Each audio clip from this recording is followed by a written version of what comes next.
Nah, that's got to be dope, man. We're talking about NILs in college, but I know you played. Y'all didn't get no NIL money, but it's always been speculation that y'all was getting paid under the table. Now, what you mean speculation? I don't know. I didn't play it at that level, Kelly, so I don't know. I gotta ask the expert. Go ahead, well, allegedly. Allegedly. Well, it's always this is my butt naked truth on NIL.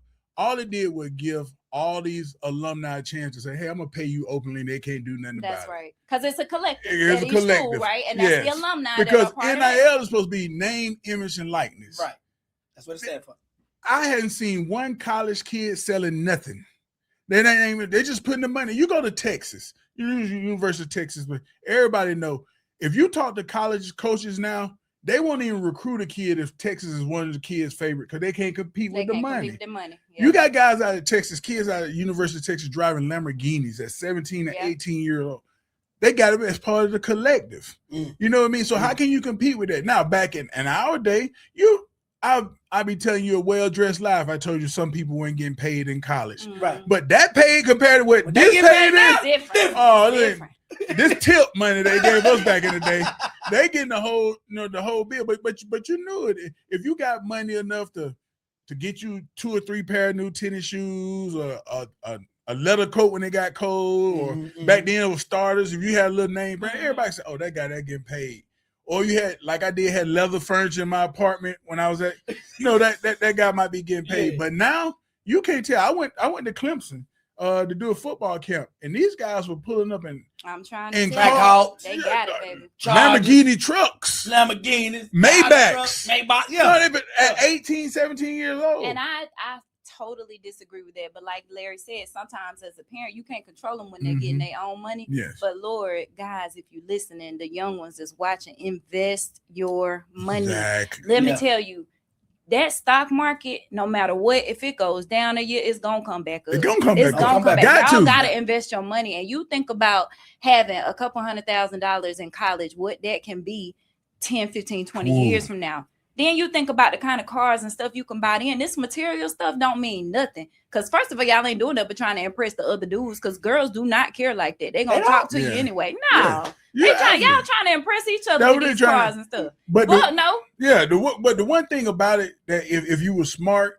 if I was a parent right now and I had a 5-star athlete and people throwing money at him, first thing I'm gonna do is, hey, we're going to go take financial classes as a family. Let's learn how to work this money together. Let's see what the money is going to be at, how you going to spend. Because that $300,000 you got after you pay taxes and this is not going to be that. Now, if you're going to buy some, we're going to invest in a townhouse or a house that you're going to own. Yeah. So when you do leave college, just say you don't go to NFL, you got that house, or you ever get into financial, this is something I own. I can always flip. But a lot of these kids that I think are being scared. They're getting thrust into the parent role because they're playing sports, and all they hear is money. And agents are taking advantage of these kids, because you got some people out there charging 30% to kids. And in the NFL, you can't charge no more than 3%.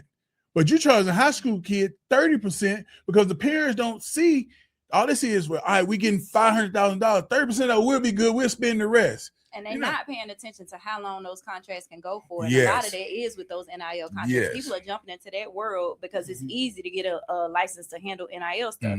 And they don't really know what's going on. Like you said, the 3%, or you might get a deal through your agent and it's 10%. But these marketing contracts is definitely 20 to 30%. And sometimes they might say, oh, this is through your whole career, your NFL career too, and you're not reading the fine print. That's another reason why I said I want to go to law school, because I want to be able to look at contracts. My daughter, the youngest one, wants to go into real estate. TJ, with all the stuff that he's doing in the sports world, I want to be able to read these contracts and know what's going on. Another set of eyes beyond the people that he's working with, because you don't want to get taken advantage of, and it's happening. It's happening. But let me ask you this. Like you said, NIL right now is open. Like when you was in school, how did they slide y'all the money? Like, did they leave it in your locker? Did they put it in the car? Like, how did they do it? Like, I'm not saying you, but other people that might know. Other people I knew that got it. Yeah. We used to have this thing at Clemson where after the game, you walk back to your dorm.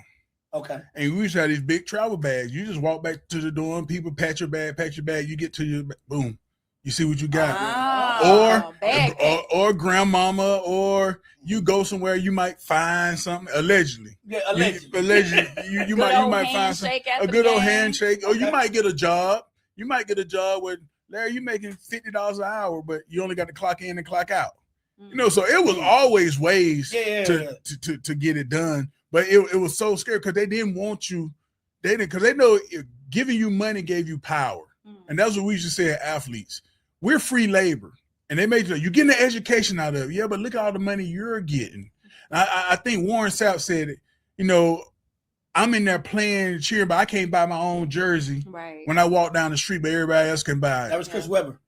Chris Webber said it too. Or I remember days that my mama worked in a mill. She made $3.25 an hour. No, there wasn't a whole bunch of money she could send me. But so my mom leaves, she would cook food. But if I'm going down the street and I'm seeing all these kids, hey, great game, but they sitting there cutting a steak and they eating, and I'm walking down here to rallies. Yeah. They're getting a $4.25 meal because that's the only thing I could afford. Right. And, but then you had families that took care of people, and I think University of Colorado had it where at one time my God bless the dead, my roommate from the pros, Charles Johnson, he's like, Colorado would have buff families where they would have alumni adopted. Your parents signed over your parental rights as a buff family. So now it was easy for them to take care of you because they're your legal guardian. Yeah. So people found ways to go around and get it done, but it was so frowned upon that these athletes is making you billions of dollars. You're mad because I gave them $100 to go get something to eat. Yeah. But now it just shows you how much money was out there. Really, just the money they get now, just imagine all the money that was being made when they wasn't sharing it with the players. Yeah.